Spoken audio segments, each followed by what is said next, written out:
Hello everyone, welcome to our weekly Ask Dr. Lise Facebook evening where you can ask me questions about career and relationship, and this week we're all about relationships. And I love relationship questions, so don't be shy. Info at drlisejanelle.com or info at Center for Heart Living, or you can type them below at the comment page there. All right, so Carrie's asking, how do you know the right time to start dating? Is it good to push yourself even though you don't feel like it? All right. So there's a difference between your emotions, you're afraid of relationship and that's why you don't feel like it, or your heart that's telling you, right now you need a break, you need to take it easy. If I'm working with thousands of people, I can tell you that a lot of people are afraid of relationships. So if you don't love relationships and you have associated relationships with pain, why would you want to start dating? But if you have associated relationship with love, which fulfills your heart, then you're going to want to be in a relationship. If you have associated relationships with pleasure and it's an addiction for you, you're going to want to date no matter what. And that is what's going to get you into cycles of wanting to date at all costs and resenting dating because you get hurt when you are infatuated with it. So the cycles of infatuation and resentment can get you in trouble. But when you love being in a relationship, it's a different story. And the experience is a lot more fun because basically, in a nutshell, finding your quote-quote soulmate is actually looking for a best friend with chemistry. Basically, that's it.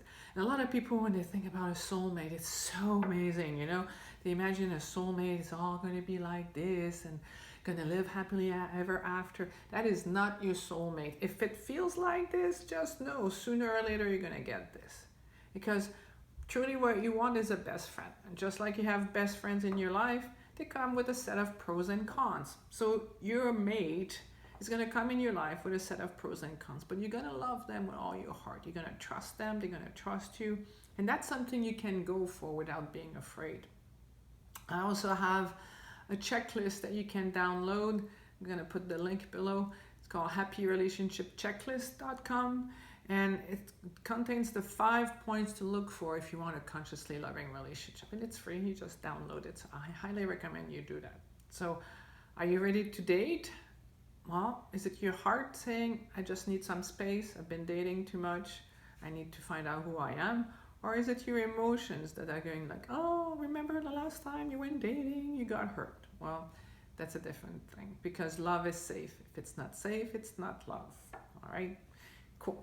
So next question is Sana. I've now dated 3 consecutive men who wound up cheating, 2 of them with their exes. And I'm making certain mistakes that are causing me to run into the same type of scum again and again.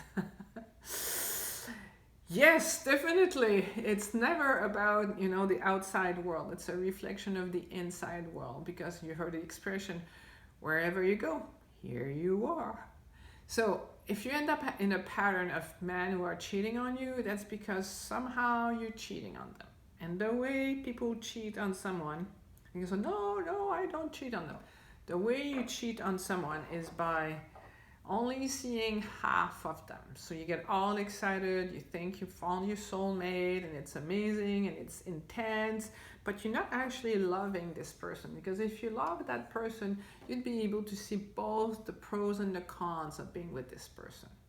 So if you create a virtual reality guy or woman and you have a frame, and you superimpose this virtual reality relationship on the person behind it, you're cheating.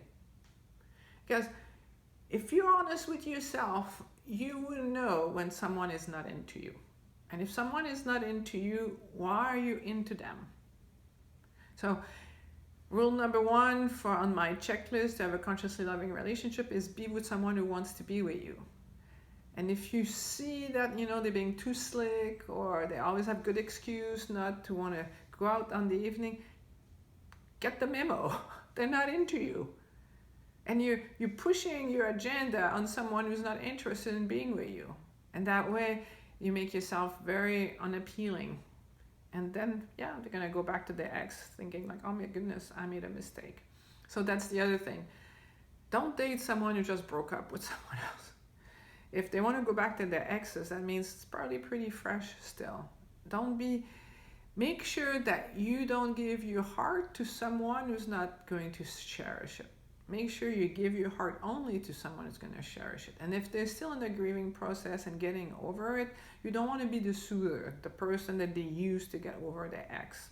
All right? So that's my advice. For sure, you have to take responsibility. People, men or women, are not any worse than better than the other. It's about finding a person at the right time. Chris says, I haven't dated since the 60s. Whoa, when I met my wife. Now that we're divorced, I feel like I don't even know where to start, even meeting anyone, let alone what to do on a date. But I don't want to just give up and be alone for the rest of my life. Yes, Chris, I agree with you. If you love who you are, remember, this is the formula for success in life. This is the yin, this is the yang, this is listening to your heart, this is taking action steps to give your heart what it wants. Your heart wants you to know two things. The first one is you're worthy of love. The second one it wants for you is for you to admit your dreams and aspirations.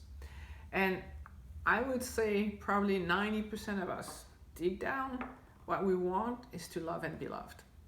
And it's important to admit it. But a lot of us won't admit it because what if I admit it and I can't get it? What if I admit it and then I end up alone for the rest of my life? It's going to hurt too much. So I'm just going to pretend I don't want someone. And that doesn't work. So kudos on admitting to yourself that you want someone. That's number one. Number two, what do you do when you're dating?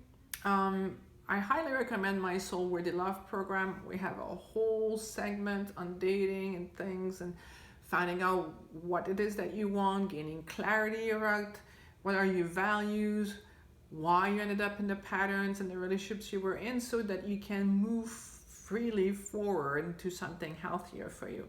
So that's one thing. The Soul Worthy Love program, it's a great program. You can just call the office and we can answer all your questions. So that's number one. Number two is, again, if it was a man friend or a woman friend, how would you go about going out there? Just go have fun, just like you're taking a friend out.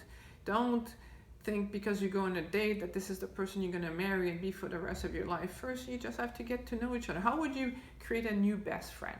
Well, you would talk, you get to know each other, you would go to, maybe a movie or a restaurant or a baseball game or whatever you enjoy doing together, and you would get to know each other. Do not give your heart to someone until you actually know who they are.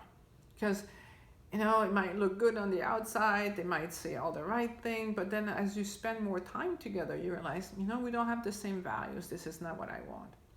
How do you go about dating? Well, how would you go about finding a job? If you were looking for a new job, you would go, all right, I can tell my friends I need a job. So you ask your network. Number two, you might look on the internet and see who's offering a job. So that's another way of doing it. And number three, you just go into networking places where, they're offering job fairs. So find groups where they're doing an activity you love. If you like photography, take up, photography course. If you like doing outdoorsy things, join a club that does outdoorsy things. Tell your friends. And yes, you can do online dating. Something like, I think 3 out of 4 couples now meet online. So to go dating online, my biggest advice is write an honest profile describing what you love doing and what you're looking for, because you don't need 10,000 likes. It's not Facebook or Instagram. You just want one person that resonates with your profile. And when you read other people's profile, see whether or not you have something in common. Don't just look at the pictures, because what's going to make you happy in the long run is how you connect inside and if you share similar core values. So congratulations for admitting to yourself that you want someone in your life. Go for it. It's just like if I told you, you'll never find a job for the rest of your life, you probably go like, what are you talking about? It's the same thing with a relationship. You're worthy of love.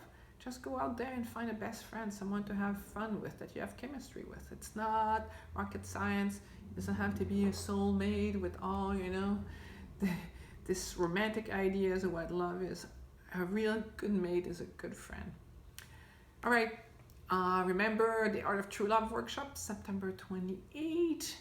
And the Soul Worthy Love program is also amazing. And if you would like to have more information, just call us at 416-SUCCESS.